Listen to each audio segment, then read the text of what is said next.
ఏంటన్నా అంత తీవ్రంగా ఆలోచిస్తున్నావు? అది కాదురా, నేను అధికారంలో ఉండగా నడవలేక మూతపడ్డ వైజాగ్ స్టీల్ ప్లాంటు ఇప్పుడు ఎలారా ఫుల్ కెపాసిటీతో రన్ అవుతుంది? దానిలో అంత ఆలోచించడానికి ఏముందన్నా, చాలా చిన్న విషయం. చిన్న విషయమా? ఏది క్లియర్గా చెప్పు. ముందు నువ్వు తినటం మొదలుపెట్టన్నా, చెప్తాను.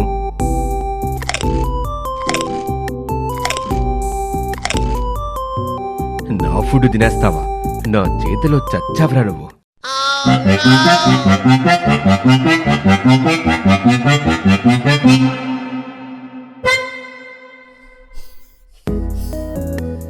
అదేంటన్నా నీ ఫుల్ కెపాసిటీతో పరిగెత్తలేకపోతున్నావు?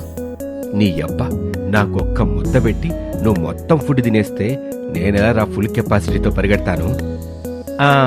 అదే రీజన్ అన్నా వైజాగ్ స్టీల్ ప్లాంట్ నీ టైంలో మూతపడ్డానికి, చంద్రబాబు గారి టైంలో ఫుల్ కెపాసిటీతో రన్ అవడానికి. నువ్వు కేంద్రం నుంచి నిధులు తెచ్చిందే చాలా తక్కువ. దాంట్లో నువ్వే 90% నిధులు తినేసి 10% వైజాగ్ స్టీల్ ప్లాంట్కి ఇస్తే అది ఎలా రన్ అవుద్దన్నా? అందుకే మూతపడింది. కానీ చంద్రబాబు గారు నీలాగా కాకుండా బోలెడన్ని నిధులు తెస్తూ ఆ నిధులన్నీ 100% స్టీల్ ప్లాంట్కే పెడుతున్నారు. దానివల్ల అది ఈరోజు ఫుల్ కెపాసిటీతో రన్ అవుతుంది. నన్ను ఇబ్బంది పెట్టే విషయం చెప్తావా?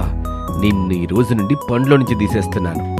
ఇలా నిజాలు మాట్లాడే వాళ్ళని తీసేసి భజన చేసే వాళ్ళని పక్కన పెట్టుకున్నావు కాబట్టి ఈ రోజు నీ పరిస్థితి ఇలా ఉంది. నీ చావు నువ్వు చావు.